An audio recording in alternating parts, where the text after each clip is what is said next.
बिस्मिल्लाहिर्रहमानिर्रहीम। अस्सलाम वालेकुम स्टूडेंट्स, कैसे हैं आप लोग।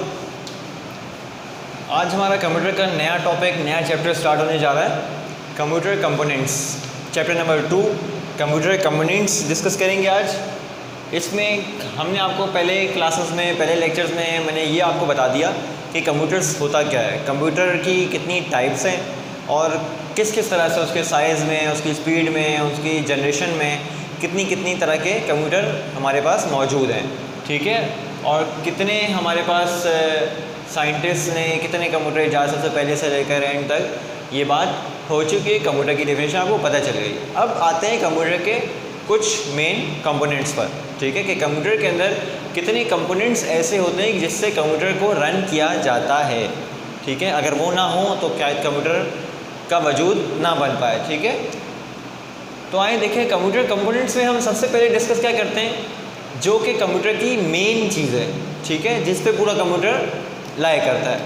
तो वो क्या चीज़ है, सेंट्रल प्रोसेसिंग यूनिट, आपका सीपीयू, ठीक है। आपका सबसे पहली चीज़ सीपीयू, ठीक है। अब सीपीयू क्या होता है, सीपीयू का मतलब सेंट्रल प्रोसेसिंग यूनिट, मैं लिख रहा हूँ सेंट्रल प्रोसेसिंग यूनिट, क्लियर। अच्छा, अब ये काम क्या करता है, तो बच्चों सेंट्रल प्रोसेसिंग यूनिट जो आपका सीपीयू है वही मेन काम कर रहा होता है। उसमें आपके पास दो किस्म की चीज़ होती है, ठीक है। दो किस्म की चीज़ें जो हैं वो इस सेंट्रल प्रोसेसिंग यूनिट पे आपके वर्क कर रही है। एक अर्थमेटिकल एंड लॉजिक यूनिट और एक कंट्रोल यूनिट। ये सेंट्रल प्रोसेसिंग यूनिट है, इसमें दो यूनिट आपके काम करते हैं, एक अर्थमेटिक लॉजिक यूनिट और दूसरा कंट्रोल यूनिट।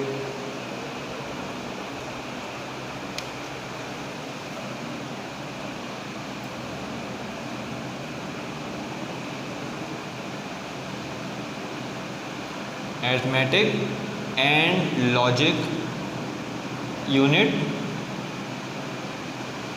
पहली चीज़, ठीक है। पहला यूनिट जो आता है सीपीयू के अंदर वो आता है अर्थमेटिक एंड लॉजिक यूनिट। इसके बाद जो दूसरा होता है वो होता है,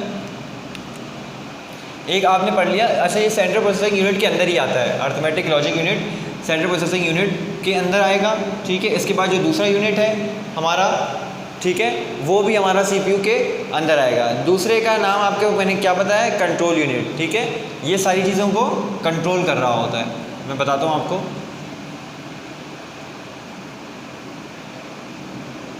अब होता क्या है, ये यूनिट तो हमने बता दिया आपको सीपीयू पे होते हैं। अब इनका काम क्या है, करता क्या, कैसे करता है। Arithmetic and logic unit CPU में सिर्फ वो सारी चीज़ें बताता है जो कि कोई लॉजिक बना रहा हो या कोई आपका सॉल्यूशन हो जिसमें अर्थमेटिक यूज़ हो रहा हो। मतलब मैथ्स की सॉल्यूशन जैसे हम कहते हैं अर्थमेटिक यूज़ होती है उसका। तो जितने भी अर्थमेटिक चीज़ें आपकी यूज़ होती हैं कंप्यूटर के अंदर और जितनी भी लॉजिकफुल चीज़ होती है आपकी, वो सारी इस यूनिट में आती है। इस यूनिट से वो सीपीयू में आपका आउटपुट देता है। आपका जो इनपुट जा रहा है, जो भी अर्थमेटिक और लॉजिक में आपका इनपुट जा रहा है वो जाता है आपका इस वाले यूनिट में, इस यूनिट से प्रोसेस करता है फिर वो, और प्रोसेस करने के बाद आउटपुट आपका आ जाता है, ठीक है। इसके बाद है कंट्रोल यूनिट। कंट्रोल यूनिट है, खैर मैं इस पर डिटेल में जाऊंगा जब इसकी और डेफिनेशन वगैरह और इसकी एक्सप्लेनेशन पढ़ेंगे तो मैं उस डिटेल में जाऊंगा। अभी से मेरा बताने का मकसद सिर्फ सीपीयू है कि सीपीयू हमारा क्या काम करता है। सीपीयू हमारे दो फंक्शन परफॉर्म करता है, एक अर्थमेटिक एंड लॉजिक यूनिट और एक कंट्रोल यूनिट। कंट्रोल यूनिट सारी चीज़ों को कंट्रोल करता है, जो भी इनपुट आएगा आपका और जो कंप्यूटर आपको आउटपुट देगा वो सारा कंट्रोल यूनिट संभालता है, ठीक है। डिटेल में हम बात करेंगे आगे किसी लेक्चर में जब हमारा ये टॉपिक होगा।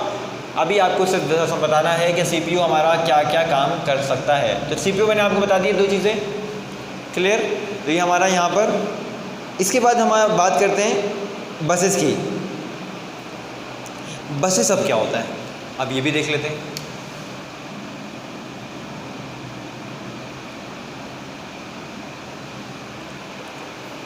अब आ जाते हैं हम लोग बसेस पर। अब बसेस जो हैं, बस क्या काम करती है? बस करती है, बस का बेसिकली काम क्या है? स्कूल वैन, स्कूल की बस जो होती है वो उठाती है स्टूडेंट्स को किसी एक पॉइंट पे और किसी पॉइंट पर आकर छोड़ देती है। ठीक है, सोर्स पॉइंट से उठाया, डेस्टिनेशन पॉइंट पे छोड़ दिया।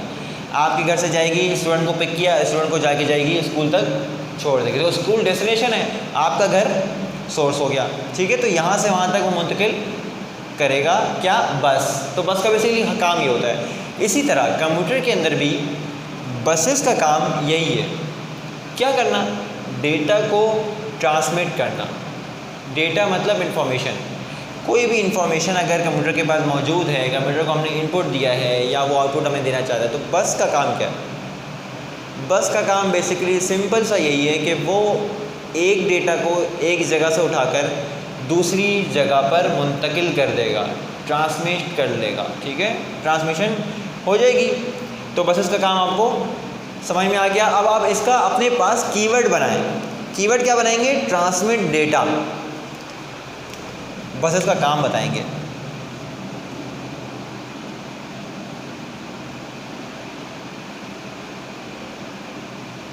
Transmit data. ठीक है, अब जैसे ही ट्रांसमिट डेटा बसेस आपके दिमाग में जैसे आएगा, आपके दिमाग में फ़ौरन आएगा ट्रांसमिट डेटा। अब ट्रांसमिशन डेटा, डेटा ट्रांसफ़र कैसे होता है? जाहिर सी बात है, एक जगह से दूसरी जगह होगा, ऐसा ही होगा। तो ये आपके दिमाग में, ये मैंने आपको कीवर्ड बताया। ट्रांसमिट डेटा एक कीवर्ड है। ठीक है, अच्छा, तो बसेस की बात आपकी क्लियर हो गई, बसेस का टॉपिक आपका क्लियर हो गया। अब बात करते हैं इसके दूसरे कंपोनेंट पर, अगले कंपोनेंट पर चलते हैं।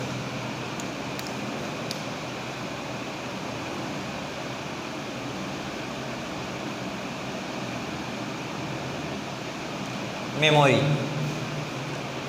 मेमोरी क्या होती है?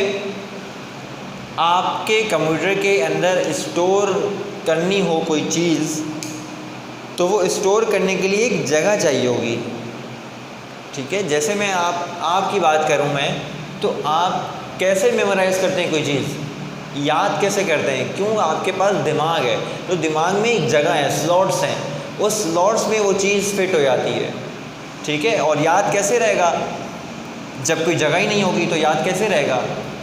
मतलब कोई चीज़ ही नहीं है, एक स्टोर ही नहीं है, एक बॉक्स नहीं है जिसमें मैं चीज़ डालूँ।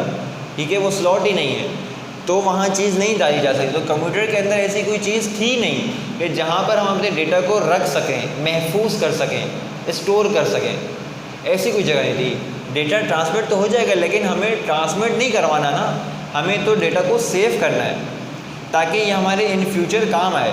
तो जब ये ज़रूरत पड़ी हमें कि हमें अपने डेटा को स्टोर करवाना था, तब जाके एक मेमोरी का कॉन्सेप्ट आया था। ठीक है, तब से मेमोरी आज तक है हमारे पास। लेकिन मेमोरी का पहले कॉन्सेप्ट आपको क्लियर कर दूं। यही कॉन्सेप्ट है इसका सिंपल सा, कि जब भी हमें डेटा को स्टोर करना हो अपने कंप्यूटर में, तो उस मेमोरी जहाँ स्टोर होगी उस जगह को मेमोरी कहते हैं। जो डेटा यहाँ स्टोर होगा उस जगह को मेमोरी कहा जाता है। मेमोरी कितनी किस्म की होती हैं? मेमोरी 2 किस्म की होती हैं।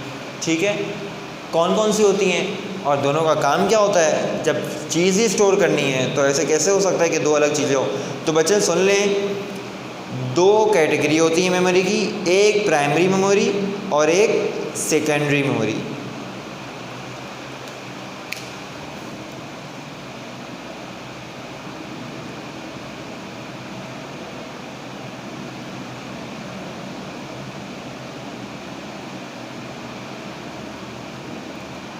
प्राइमरी मेमोरी और सेकेंडरी मेमोरी, ये 2 मेमोरीज होती हैं आपकी।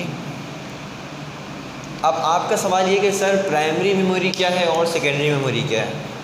तो बच्चों, प्राइमरी मेमोरी जो होती है आपकी, वो कंप्यूटर की फर्स्ट मेमोरी होती है। क्या मेमोरी होती है? पहली मेमोरी जिसमें सारा डेटा स्टोर हो रहा है। ठीक है, इसको मैं ऐसे कहूँगा कि जो आपकी प्राइमरी मेमोरी होती है वो मेन मेमोरी कहलाती है कंप्यूटर की। ठीक है, which is use to store data और इंफॉर्मेशन टेम्परेली। ठीक है, आपकी प्राइमरी मेमोरी मेन मेमोरी है जिसमें सारा डेटा आपका प्रोसेस हुआ इस मेमोरी में चला जाता है। ठीक है, जब यह चला जाता है तो वो जो स्टोर हुआ है वो टेम्परेरी तौर पे सेव हुआ है आपका, ठीक है, परमानेंटली सेव नहीं हुआ, परमानेंट तौर पर आपका स्टोर नहीं हुआ। परमानेंट कौन करता है? परमानेंट सेकेंडरी मेमोरी करती है। सेकेंडरी मेमोरी आपकी क्या है? जो कि मेन मेमोरी नहीं है, ठीक है, सेकेंडरी मेमोरी आपकी मेन मेमोरी नहीं होती, वो आप खुद लगा सकते हैं, ठीक है, वो एक्सटर्नली लगा सकते हैं और इंटरनली भी लगा सकते हैं, लेकिन वो होती है कि वो सेकंड ऑप्शन होता है कि उसमें परमानेंट चीज़ सेव होती है। जो आपकी सेकेंडरी मेमोरी है उसमें जो भी डेटा और इन्फॉर्मेशन है आपकी वो परमानेंट सेव हो सकती है। इसको हम कहते हैं एक्सटर्नल स्टोरेज डिवाइस, ठीक है। अब प्राइमरी में टेम्परेरी और उसमें परमानेंट, इसकी थोड़ी एग्जांपल वो भी दे देते हैं। देखिए बच्चों, प्राइमरी मेमोरी में अगर हम डेटा स्टोर करते हैं, लेट्स सपोज आप कंप्यूटर पे काम कर रहे थे, वर्ड की फाइल पे काम कर रहे हैं, और MS वर्ड आप सब जानते होंगे, माशाल्लाह से बड़े बच्चे हैं, आप सब जानते होंगे MS वर्ड, माइक्रोसॉफ्ट वर्ड पे आप काम कर रहे हैं, डॉक्यूमेंट बना रहे हैं अपना कोई, और अचानक लिखते लिखते आपने प्रोग्राम सेव नहीं किया, आपने वो फाइल सेव नहीं की और आपका प्रोग्राम, लाइट चली गई। लाइट चली जाने पर आपका PC तो बंद हो गया, कंप्यूटर आपका बंद हो गया, लेकिन अब जब वापस से स्टार्ट करते हैं अपना कंप्यूटर या लैपटॉप, वापस से स्टार्ट करते हैं, तो आपकी जो वर्ड की फ़ाइल है वो वहीं से खुल जाती है। वो क्या करते हैं? वो ऑटो सेव करता है। क्या करता है? ऑटो सेव करता है। अब ऑटो सेव क्या करता है? वो आपका वही काम जहाँ से आपने काम बंद किया था, बंद हो गया था आपका काम अचानक, वो वहीं से खुल के आ जाएगा, ठीक है। तो वो हुआ क्या, कैसे सेव हुआ? वो हुआ परमानेंट टेम्परेरी सेव, ठीक है। परमानेंट सेव कैसे होता है कि भाई आपने फ़ाइल कहीं भी खोलनी है तो आपने वो सेव करनी होती है फ़ाइल अपने कंप्यूटर के अंदर, ठीक है। और जो जैसी वो सेव होती है, वो सेव कहाँ होती है? वो सेव होती है हार्ड डिस्क में। और हार्ड डिस्क हमारी क्या है? हार्ड डिस्क हमारी सेकेंडरी मेमोरी है। आपके कंप्यूटर में ऑप्शंस होंगे, जब आप दिस PC खोलते हैं, माई कंप्यूटर खोलते हैं, तो उसमें आपके पास ड्राइव्स होती हैं, C drives, E drive, D drive, ऐसे ही होता है। C ड्राइव में आपकी विंडोज़ सेव होती है, तो और E, D या जो भी आपके पास हैं उसमें आप वो होती है आपकी हार्ड डिस्क, ठीक है बेसिकली। तो हार्ड डिस्क में आपके सेकेंडरी मेमोरी कहलाती है, वो एक्सटर्नल यूज़ के लिए होती है, ठीक है बच्चों।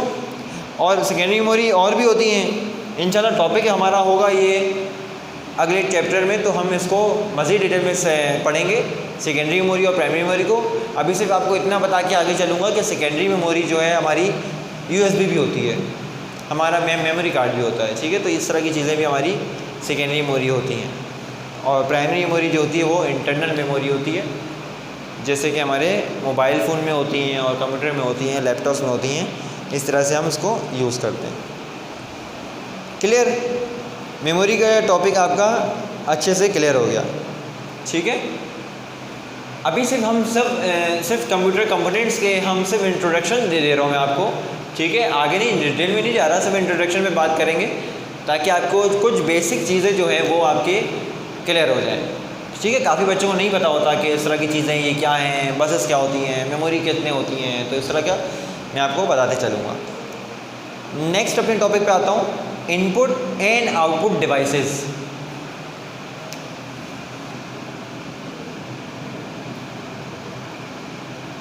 Input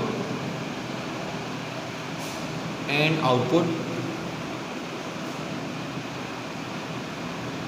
devices, clear? अच्छा, इनपुट और आउटपुट डिवाइसेस में क्या है? इनपुट से क्या मुराद?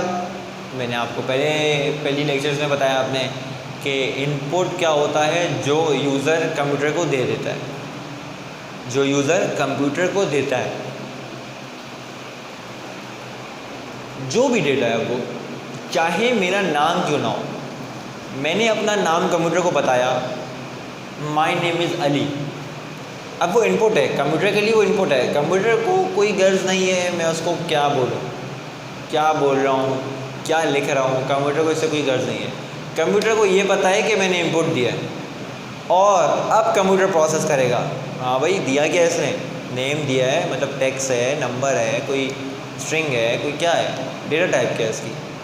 जब कंप्यूटर प्रोसेस करेगा उसके बाद वो देगा आउटपुट। अब कंप्यूटर को ये बताया है, कंप्यूटर की प्रोग्रामिंग फिक्स है कि आपने आउटपुट देना है, अब कंप्यूटर आउटपुट देगा। तो कुछ चीज़ें डिवाइसेस ऐसी हैं, ये तो मैंने इंटरनली बात कर ली आपसे कि कंप्यूटर देगा और लेगा, लेकिन कुछ डिवाइसेस हैं ऐसी जो कि इनपुट देती हैं और कुछ डिवाइसेस ऐसी हैं जो सिर्फ आउटपुट देती हैं और कुछ डिवाइसेस ऐसी हैं जो इनपुट आउटपुट दोनों लेती हैं। ठीक है, तो डिवाइसेस की जब बात आती है तो हम सिर्फ डिवाइस की बात करते हैं, इसमें हार्डवेयर होता है, बेसिकली हार्डवेयर है, डिवाइस जहाँ है वो हार्डवेयर है। ठीक है, तो सबसे पहले बात कर लेते हैं इनपुट डिवाइस। इनपुट डिवाइस वो जो कंप्यूटर को इनपुट दे दे, जो कंप्यूटर को इनपुट दे दे। इनपुट क्या देती है? माउस। इनपुट क्या दे रहा है? माउस। इनपुट क्या देता है? कीबोर्ड। क्लियर? और क्या इनपुट देता है? स्कैनर। ठीक है, और भी बहुत सी चीज़ें मैं कुछ डिस्कस करूंगा सिर्फ आपका कॉन्सेप्ट बनाने के लिए कि इनपुट डिवाइसेस वो डिवाइसेस हैं जो कि इनपुट कंप्यूटर को दे दें। अब देखिए माउस, जब आप माउस हिलाते हैं, मूव करते हैं तो कर्सर मूव हो रहा होता है कंप्यूटर के लिए, इसका मतलब ये इनपुट हो रहा है, कंप्यूटर में शो कर रहा है हमें, इनपुट हो रहा है। कीबोर्ड, कीबोर्ड में आप कोई की दबाते हैं, A, X, Z, B, जो आप की इनपुट कर रहे हैं वो कंप्यूटर में इनपुट टाइप हुआ आ रहा है आपके सामने, तो कीबोर्ड क्या हुआ? इनपुट डिवाइस हुआ। अब स्कैनर, स्कैनर क्या काम करते हैं? आप मशीन में डॉक्यूमेंट रखते हैं और वो स्कैन करके आपके कंप्यूटर में उसकी पिक्चर फॉर्म में दे देता है या डॉक्यूमेंट फॉर्म में दे देता है, तो स्कैनर क्या हुआ? मशीन से कंप्यूटर में गया, इसका मतलब इनपुट। अब ऐसा कोई अमल जो कि मशीन से बाहर आ जाए वो आउटपुट कहलाता है। कैसे? एग्जाम्पल दें सर, एग्जाम्पल दे देते हैं।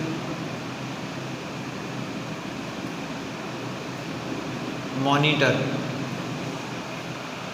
मॉनिटर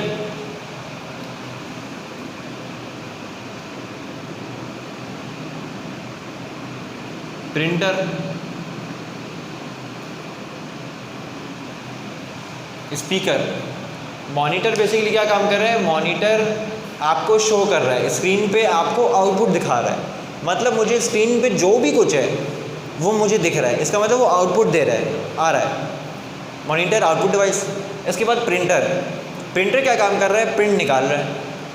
मशीन से मैं कंप्यूटर में बैठ के प्रिंट निकालता हूँ, मुझे डॉक्यूमेंट प्रिंट करना है, मैंने प्रिंट दबाया और वो प्रिंटर से पेपर बाहर मेरे हाथ में, तो ये क्या हुआ? मशीन से आउटपुट बाहर, प्रिंटर आउटपुट डिवाइस। फिर आता हूँ स्पीकर पे। स्पीकर में आवाज़ डाल नहीं सकते हम, लेकिन स्पीकर से आवाज़ आती है हमें, तो जैसे ही मैं कोई कुछ भी लगाता हूँ, कोई सॉन्ग लगा देता हूँ तो मुझे आवाज़ आएगी, बाहर आएगी, तो वो आउटपुट डिवाइस है। ठीक है, तो इस तरह से आपने बेसिक कॉन्सेप्ट है, बस थोड़ा सा आपने सोचना है कि इनपुट डिवाइस कौन सी होती है, आउटपुट डिवाइस कौन सी होती है। ये आपका सवाल MCQs का सवाल है और बाद बात आपसे शॉर्ट में पूछा जा सकता है। ठीक है, यहाँ तक बात हो गई कि आपको पता चल गया आउटपुट डिवाइसेस किस तरह की होती हैं और इनपुट डिवाइसेस किस तरह की होती हैं। ठीक है, अब मैं आगे बढ़ूँगा पोर्ट की जानिब। ठीक है, पोर्ट्स।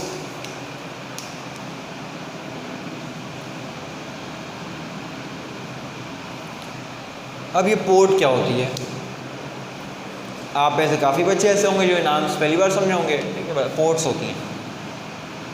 आपके जो CPU होता है, मैं CPU से एग्जांपल इस वजह से दे रहा हूँ क्योंकि CPU सबने देखा होगा, अक्सर स्कूल में आप जब देखते हैं और CPU की बैक साइड देखते हैं तो बहुत सारे ऑप्शंस होते हैं आपके पास। ठीक है, लैपटॉप का एग्जांपल भी दे सकता हूँ। लैपटॉप में आपके पास साइड पर जो पट्टी जा रही है उसमें आपके पास पोर्ट्स होती हैं, लेकिन आप कभी इस तरह से बहुत सारी नहीं होती तो आपको पता नहीं चलता। लेकिन आप CPU की बात करूँ मैं आपको, तो आपके सामने बहुत सारी पोर्ट्स होंगी। ठीक है, बहुत सारी चीज़ें होंगी, उस पोर्ट्स में आपको उस वहाँ ऑप्शन में आपको पोर्ट दिखाई देंगे। अब पोर्ट होता क्या है? पोर्ट बेसिकली ये चीज़ है कि आप कोई भी एक्सटर्नल डिवाइस उस पोर्ट में कनेक्ट करने, वहाँ कंप्यूटर से कनेक्ट करने के लिए वो पोर्ट बनाई गई है। किस लिए? मैं रिपीट कर रहा हूँ, बहुत सी एक्सटर्नल डिवाइसेस कंप्यूटर से कनेक्ट करने के लिए उसको पोर्ट में लगाना पड़ता है, पोर्ट इस वजह से यूज़ होती है। ठीक है, अब मैं पोर्ट्स के ऊपर और नहीं जाऊँगा, सीरियल पैरेलल इस तरह से जाएंगे, वो हमारा टॉपिक है, वो हम टॉपिक में करेंगे, मज़ीद डिटेल में पढ़ेंगे बिल्कुल इंशाल्लाह। अभी मैं सिर्फ ये बताऊँगा आपको कि पोर्ट बेसिकली यूज़ क्या है, होती क्या है। ठीक है, अब लेट सपोज आपने माउस कनेक्ट करना है। अब मैंने आपको बताया ना एक्सटर्नल डिवाइस, मैंने आपको बताया कंप्यूटर से कनेक्ट करने के लिए एक्सटर्नल डिवाइस को कनेक्ट करना है कंप्यूटर से, तो हमें पोर्ट की ज़रूरत पड़ेगी। तो एक्सटर्नल डिवाइस क्या है? एक्सटर्नल डिवाइस ये इन डिवाइसेज में माउस की एग्जांपल ले लेते हैं। सबसे पहले तो कुछ भी ले सकते हैं, मैं आपको ऐसे एग्जांपल दे रहा हूँ। माउस पकड़ लिया, माउस आप जो ले लेते हैं, दो किस्म के माउस आते हैं, एक वायरलेस माउस आता है और एक जनरल माउस आता है जो कि जिसमें वायर लगी हुई होती है। अब जिसमें वायर लगी हुई होती है जिस माउस में, उसकी वायर कनेक्ट कहाँ होती है? कभी सोचा आपने? वो वायर कनेक्ट होती है सीपीयू के पीछे एक पोर्ट होती है आपकी, ठीक है, जो कि शेप में आपकी बना देता हूँ इस तरह से ताकि क्लियर हो जाए।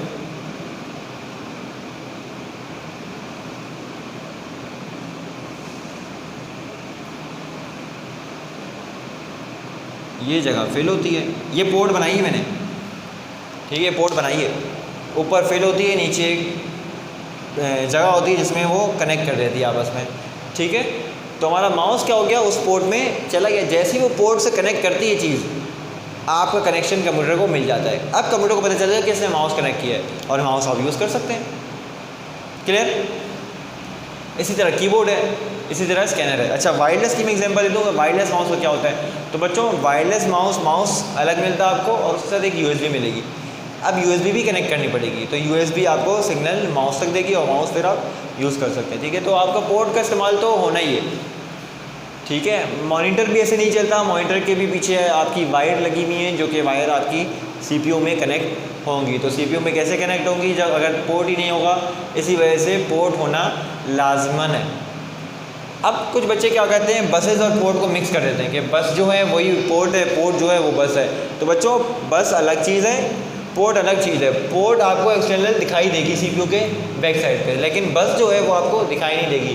बस अंदर होती है कंप्यूटर के। ठीक है, कुछ इस तरह की लाइंस आपने अगर देखी हों कंप्यूटर के अंदर, तो वो बसेस कहलाती हैं इस तरह से। ठीक है, जो कि रास्ता बनाती हैं, एक वे होता है उसके जाने का, और वो उस रास्ते पे चल के आगे सिग्नल ट्रांसफ़र करता है। ठीक हो कोई बात यहाँ तक? तो ये आपकी बेसिक चीज़ें मैंने आपको बता दी हैं। ठीक है, इसमें हमने सिर्फ बेसिक इंट्रोडक्शन पढ़ा है कंप्यूटर कंपोनेंट्स का। ठीक है, यहाँ तक आई होप सो हर बच्चे को मेरी बात क्लियर समझ में आ चुकी होगी और किसी किस्म का कोई सवाल बाकी नहीं रहा होगा। और अगर कोई सवाल अगर आप समझते हैं कि आपको समझ में नहीं आया, कोई सवाल है किसी टॉपिक में, तो आप मुझसे पूछ सकते हैं। ठीक है, इसके बाद हम नेक्स्ट टॉपिक पे चलेंगे। आज की क्लास में हमने यही इंट्रोडक्शन करना था। ठीक है, आपकी बेसिक बनानी थी। नेक्स्ट टॉपिक में, नेक्स्ट क्लास में हम लोग ये सारी चीज़ें डिटेल में पढ़ेंगे। सीपीयू को डिटेल में पढ़ेंगे, सीपीयू के फंक्शंस पढ़ेंगे और आगे चीज़ें जितनी भी हैं उनको डिटेल में करेंगे। पूरा मदरबोर्ड भी बनाएंगे। ठीक है, तो नेक्स्ट क्लास में आपसे मुलाकात करेंगे नए टॉपिक्स के साथ, नई चीज़ों के साथ। आज की क्लास यहाँ वाइंड अप करूँगा बेसिक इंट्रोडक्शन में। ठीक है, अगली क्लास में आपसे मुलाकात करते हैं इंशाल्लाह। जब तक मुझे इजाज़त दें, अपना ख्याल रखें। अल्लाह हाफ़िज़।